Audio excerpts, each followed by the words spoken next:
Assalamualaikum warahmatullahi wabarakatuh. Di sini saya Zara Audia akan mereview artikel yang berjudul Nuclear Fuel in a Reactor Accident yang ditulis oleh penulis berikut.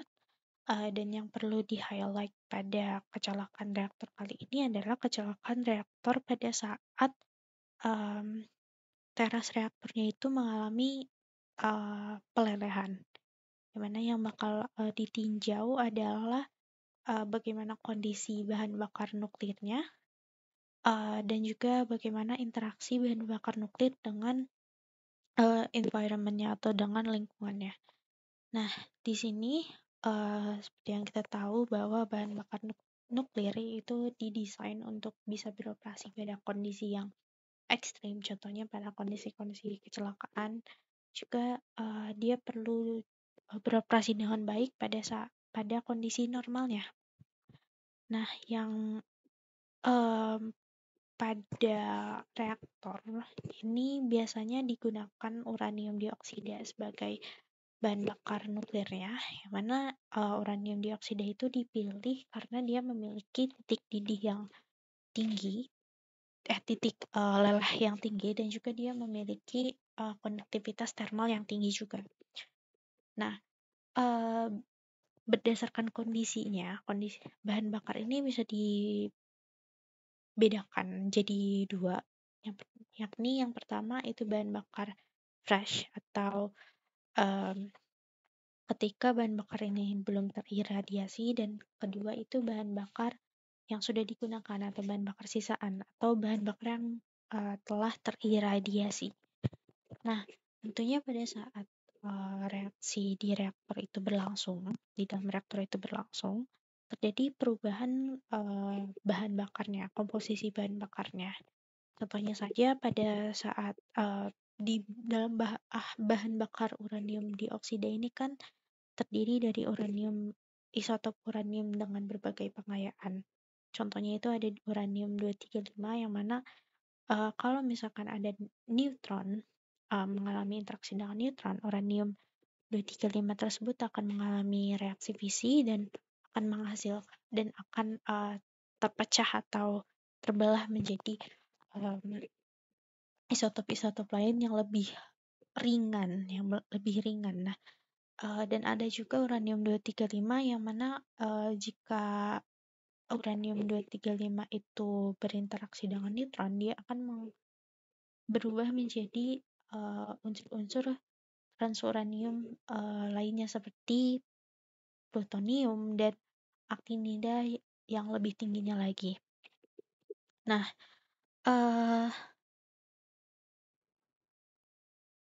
produk-produk fisi seperti radionuklida itu akan tertahan di dalam struktur bahan bakarnya, yang mana struktur ini penting agar yang tadinya itu kan ada radionuklida, yang mana radionuklida ini ada bersifat radioaktif dan ketika lepas ke lingkungan itu kan berbahaya. Jadinya struktur bahan bakar ini itu berfungsi juga untuk melindungi atau untuk menahan hasil produk fisi dan juga radionuklida lainnya untuk lepas ke lingkungan. Tetapi kan uranium atau bahan bakar uranium ini pada akhirnya akan perlu dibuang ke lingkungan, dan untuk dibuang di lingkungan juga perlu ada beberapa langkah yang harus dipertimbangkan, seperti pada saat transportasi ke tempat pembuangannya, lalu pada saat di tempat pembuangannya pun kita mesti mempertimbangkan bagaimana interaksi uranium atau radionuklida ini dengan lingkungannya. Nah, tempat pembuangannya pun bisa jadi dikubur di dalam tanah atau mungkin dilarutkan atau dimasukkan ke dalam suatu perairan. Itu kan mesti ditinjau bagaimana interaksi si bahan bakar sisaan ini dengan lingkungan sekitarnya, yang mana kita tahu bahwa si uranium ini kan berbahaya juga gitu. Kalau misalkan interaksi yang dihasilkannya itu berbahaya, berarti kan kita tidak boleh membuang uranium bekas atau bahan bakar bekas itu pada em, tempat tersebut. Nah, di sini ada beberapa studi yang menjelaskan mengenai interaksi bahan bakar sisaan ini dengan lingkungan-lingkungannya. Tapi yang perlu dilakukan ke depannya atau yang masih jarang dilakukan itu adalah bagaimana interaksi interaksi bahan bakar bekas ini dengan lingkungannya ketika pada saat uh, kecelakaan nuklir ini terjadi. Karena kita tahu bahwa pada saat kecelakaan nuklir kan beberapa material radioaktif ini bisa dilepaskan begitu saja ke atmosfer, ataupun ke lingkungan tanpa adanya step-step ditahan terlebih dahulu di dalam fuel elemennya atau kita coba um, kita coba tumpuk atau timbun terlebih dahulu sampai si bahan bakar sisaan ini sudah cukup aman levelnya untuk dibuang ke lingkungan. Nah, yang menjadi tantangan pada saat kecelakaan terjadi adalah kita tidak bisa langsung mengetahui bagaimana kondisi bahan bakar nuklir tersebut ketika kecelakaan terjadi karena mungkin ada karena mungkin tertunda atau datanya itu belum bisa kita lihat karena terjadi ledakan yang mana itu kan cukup menghalangi untuk mengetahui bagaimana kondisi bahan bakar tersebut setelah right after terjadinya kecelakaan dan juga di dalam reaktor kan ada containment atau pelindung-pelindung kubah-kubah pelindung yang mana itu kan uh, perlu cukup menghalangi untuk bisa mengamati atau mengambil data langsung ketika kecelakaannya terjadi. Nah, lalu lanjut pada apa yang terjadi ketika kecelakaan teras meleleh itu terjadi gitu. Nah, kecelakaan teras meleleh atau core melt accident ini terjadi ketika pada saat kemampuan atau kapasitas pendingin itu untuk mendinginkan si teras reaktor ini hilang. Bukan berarti pendinginnya hilang, tetapi kemampuannya yang hilang. Bisa jadi memang pendinginnya itu um, tidak ada, atau pendinginnya itu uh, kemampuan pendingin untuk mendinginkan teras reaktor atau mengambil panas dari teras reaktornya ini lebih kecil daripada panas reaktor yang dihasilkan. Nah, pada saat itu terjadi karena pendingin sudah tidak dapat mendinginkan teras reaktor, itu jadinya teras reaktor ini mengalami lelehan. Nah, meskipun ketika kecelakaan terjadi, kan itu nanti control rod dari atau batang kendali pada teras reaktor itu akan diturunkan dan itu akan meredam semua reaksi fisi yang berlangsung pada teras. Nah, tetapi yang perlu diperhatikan juga selain um, selain menurunkan control rod untuk meredam reaksi fisi itu adalah kita juga perlu menghilangkan atau menghilangkan panas dari teras sehingga nanti melting atau pelelehan dapat dicegah. Nah, contoh beberapa kasus kecelakaan karena terjadinya core melt itu salah satu contohnya itu pada di Three Mile Island, juga pada um, reaktor Chernobyl, dan juga pada reaktor di Fukushima, Jepang. Nah, pada yang Three Mile Island ini hampir dari setengah dari um, terasnya itu udah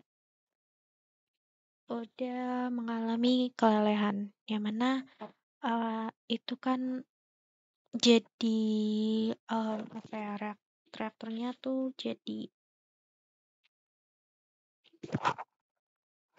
yang mana itu membuat material bahan bakar yang sudah melelehnya itu jadi mengalir ke dalam pressure vessel, dan itu jadi tertumpuk di bawah pressure vesselnya. Nah, sementara pada Chernobyl itu Chernobyl juga mengalami hal yang sama, yakni terasnya itu meleleh, dan di situ terjadi ledakan dan grafitnya itu terbakar, dan diduga sekitar 190 ton dari material yang di dalam core atau terasnya itu mengalami lelehan. Nah, lalu selanjutnya di kecelakaan pada Fukushima Daiichi di Jepang itu mulanya reaktor ini sempat dimatikan, atau sudah sempat di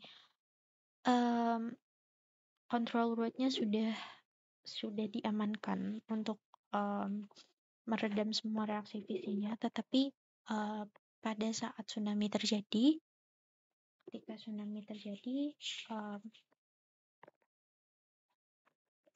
tsunami terjadi, meskipun semua reaktornya itu udah shutdown, tetapi kan di dalam reaktor itu masih terdapat decay heat atau panas dari peluruhannya, dan tsunami ini membuat listrik mati atau terjadinya blackout di sekitar station atau tempat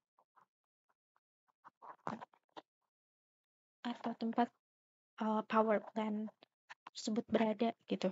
Dan di sini ketika listriknya mati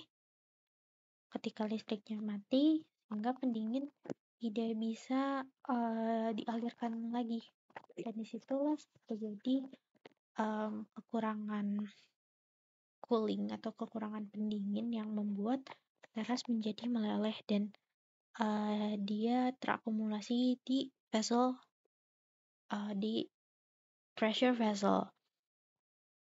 Nah, lalu juga terdapat reaksi dari paduan zirconium pada fuel claddingnya dengan air pada temperatur yang tinggi, yang mana kedua reaksi ini itu menghasilkan gas hidrogen, yang mana gas hidrogennya ini karena tidak bisa mengalir itu jadi terakumulasi, dan sehingga terjadinya ledakan. Lalu di sini ada what types of radioactive materials are released from damaged nuclear fuel. Di sini diketahui terdapat 3 jenis radiasi pengion yang dilepaskan ke lingkungan ketika terdapat material radioaktif, yakni radiasi alfa, beta, dan gamma, yang mana kalau radiasi alfa ini terjadi karena adanya elemen atau unsur transuranium seperti plutonium, neptunium. Juga sementara untuk radiasi beta dan gamma itu dia dihasilkan dari produk fisi yang berumur pendek. Contohnya yodium, cesium, dan strontium, dan juga beberapa produk yang teraktivasi dari pada fuel assemblies, contohnya cobalt, nickel, dan lain-lain. Nah, bahan bakar bekas yang mana dia terdiri dari 95% uranium dioksida dan di dalamnya juga bisa terdiri dari beberapa campuran yang kompleks. Salah satu contohnya itu gas produk gas fisi, contohnya ada xenon dan krypton, yang mana dia bakalan berada pada bahan bakar bekas ini sebagai bubble-bubble yang tersebar di dalam fuel grains-nya atau butiran bahan bakarnya. Yang lalu juga ada produk fisi logam seperti modelinum, rubidium, dan sebagainya yang mana tersebar di dalam bahan bakar eh, sebagai partikel-partikel yang kecil dalam ukuran mikrometer sampai nanometer. Nah, juga ada produk fisi lainnya yang terbentuk yang ada di dalam bentuk presipita oksida, contohnya itu ada barium, zirconium, cesium, atau juga dalam larutan padatan di dalam matriks bahan bakar UO2, contohnya itu ada strontium, zirconium, dan lantanida lainnya. Lalu untuk yang transuranium, unsur-unsur transuranium itu dia berada pada larutan padatan di dalam matriks UO2.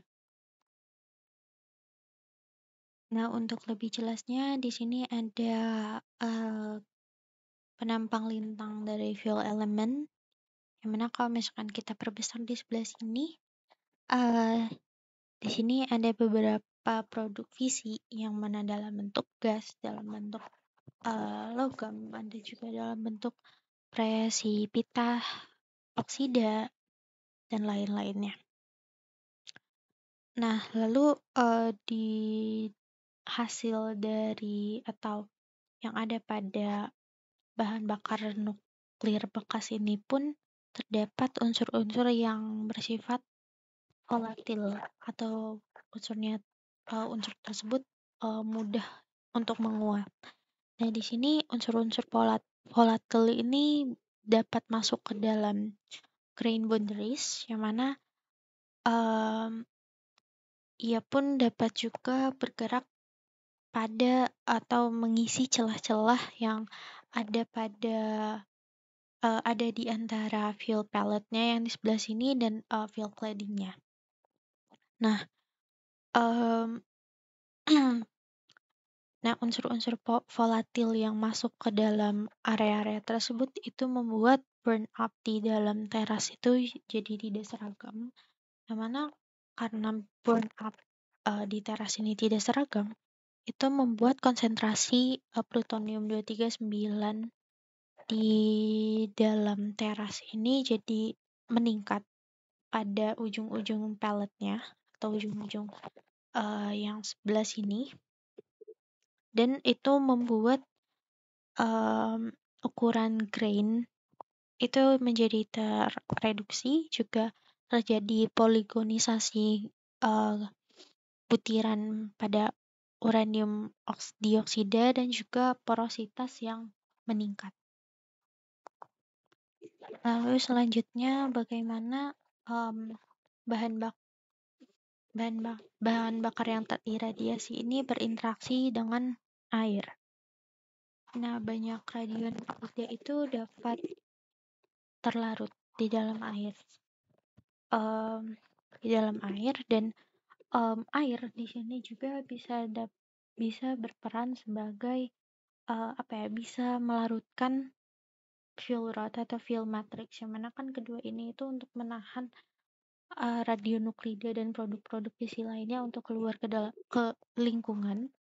Tetapi ketika keduanya larut atau salah satunya larut, itu radionuklida yang tadinya tertahan atau terjebak di dalam matriks atau fuel rodnya itu menjadi keluar Dan beberapa radionuklida kan memiliki umur yang pendek, adapun yang berumur panjangnya juga.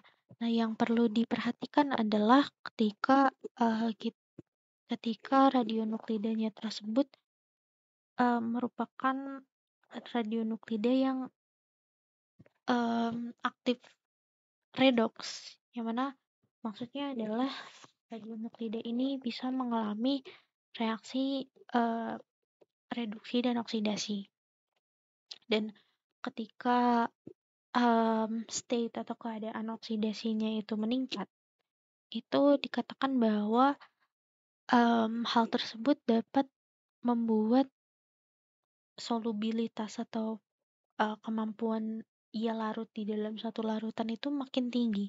Yang mana kalau misalkan solubilitasnya itu tinggi, berarti makin banyak konsentrasi radionuklida tersebut di dalam larutannya. Dalam konteks ini adalah air. Nah, ketika di dalam air, uranium dioksida ini dia akan terpecah atau terurai menjadi kation uranil atau UO2 dan ketika berinteraksi dengan air mineral, yang ada di tanah, contohnya groundwater atau air tanah, itu dia di groundwater itu kan terdapat berbagai macam mineral, dan di situ tentunya terdapat interaksi antara uranil dengan mineral tersebut, di mana ketika terjadi interaksinya berarti kan terbentuk sebuah mineral uranil, yang mana uranil mineral ini bisa mereduksi mobilitas dari radionuklida. Nah, ibaratnya ini uranil atau unsur-unsur yang terdapat radionuklida itu jadi tertahan pada mineral, sehingga nantinya dia dampak terhadap lingkungannya itu jadi berkurang gitu. Nah, tetapi pada sejauh ini ada studi, ini kan 2012, pada 2012 itu masih sedikit studi yang mengenai bagaimana interaksi radionuklida dan produk fisi lainnya dengan air laut, karena kan yang terjadi yang kecelakaan itu kan karena terdapat air laut gitu. Sementara kebanyakan studi itu fokus di bagaimana interaksi antara radionuklida dengan air tanah. Mungkin sekian yang dapat saya sampaikan. Untuk kesalahan dan untuk perhatiannya, terima kasih, dan jika ada kesalahan saya mohon maaf.